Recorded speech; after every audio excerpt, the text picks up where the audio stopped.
Have you ever wondered about your own birth process as a child, like when you came from your mother, and how it plays out into your behaviors today when you come across, new challenges, a new phase of life? You're trying to, go through the death rebirth cycle and undo the old, release the old, and bring upon the new.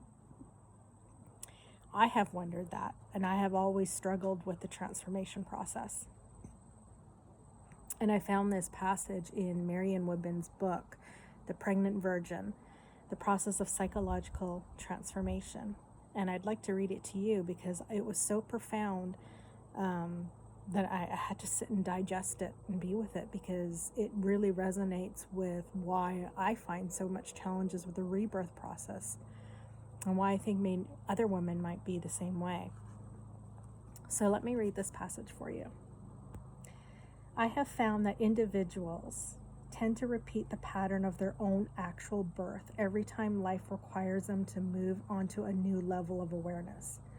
As they entered the world, so they continue to re-enter at each new spiral of growth.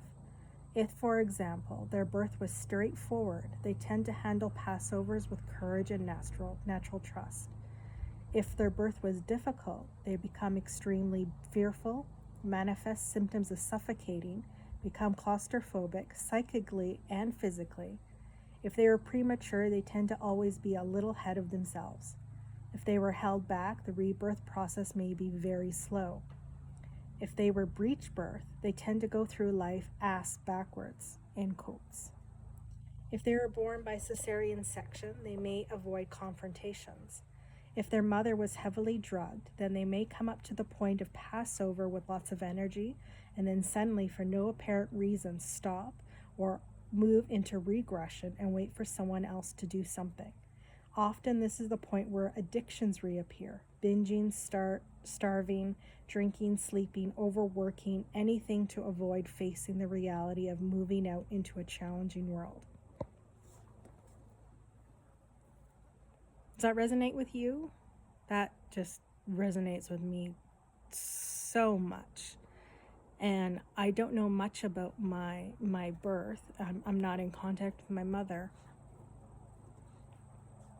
But I kind of have an idea now based on how I go through my own death rebirth process. And as I reparent myself with a great mother, and I do my own healing work with the matriarchal mother archetype, I'm noticing that each transformation process is getting a little easier and a little easier.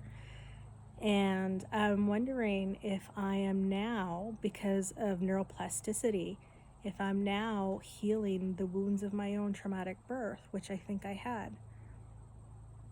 And so I'm wondering, if you're going through the same thing, what do you think? And I would love to hear your comments about that passage. I think it really speaks to the power of the Great Mother, Mother Nature's wisdom, and the goddess's wisdom of death and rebirth and cycle of life and phases, and how it affects us on a very physical, primal level with our own birth, with our own existence, and then our transformations in life, especially at the important moments, the start of our menstruation, the start of menopause, divorce, death, health crises, hormone changes, marriage, new relationships, leaving abusive relationships, all those big, existential moments in our life that require the death and the rebirth. And if we can heal that little bit, if we can heal that bit from our own birth, what can that mean for us in the future with our own transformations? I was just letting a car pass. And so I sit here today outside in Mother Nature and with this book, and I love these moments of, when you read something so deep and so profound, and you get to sit and digest it. It's like the best meal ever, So yes, I will show you the book. I will show you a picture of it, and please leave your comments below.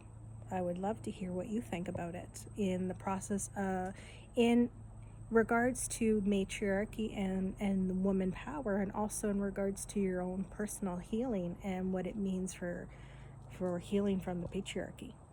I think it's very important.